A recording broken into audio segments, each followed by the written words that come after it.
Hello દોસ્તો, તમારું સ્વાગત છે મારી યુટ્યુબ ચેનલમાં। તો દોસ્તો, પોલીસમાં પાસ થવું હોય તો આ વિડીયો તમારા માટે છે। શાંતિથી સાંભળો અને તેને જુઓ। પરીક્ષા અને વાંચન માટે પ્રોત્સાહન। પુસ્તકો સાથેની દોસ્તી ક્યારેય નિષ્ફળ જતી નથી, કારણ કે જ્ઞાન એ એકમાત્ર એવી મૂડી છે જે વહેંચવાથી વધે છે અને વાપરવાથી ચમકે છે। વાંચતી વખતે જો ઊંઘ આવે તો સમજી લેજો કે સપના હજુ નબળા છે। જેના સપના મજબૂત હોય એને રાત ટૂંકી પણ ઊંઘ ના આવે।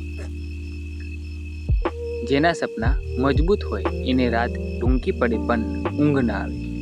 તમારે આજના દિવસની મહેનત એ આવતીકાલની સફળતાની ગેરંટી છે।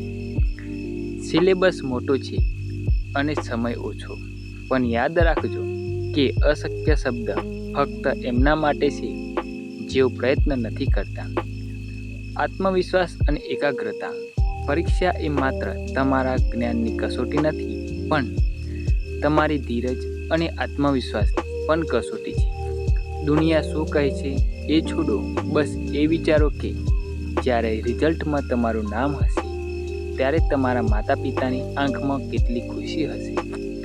નસીબના ભરોસે બેસવા કરતાં મહેનતના જોરે લડવું સારું, કારણ કે નસીબ બદલાય કે ન બદલાય પણ મહેનત જરૂર રંગ લાવે છે। સફળતાનો મંત્ર। નિષ્ફળતા એ સાબિતી છે કે સફળતાનો પ્રયત્ન પૂરા મનથી નથી થયો। ફરી બેઠા થાઓ અને ફરી લડો। મેદાનમાં હારેલો માણસ ફરી જીતી શકે છે, પણ મનથી હારેલો માણસ ક્યારેય જીતી શકતો નથી। તો દોસ્તો, તમને આ વિડીયો ગમ્યો હોય તો મારી યુટ્યુબ ચેનલને સપોર્ટ કરજો અને તેને સબસ્ક્રાઈબ કરજો। Thank you.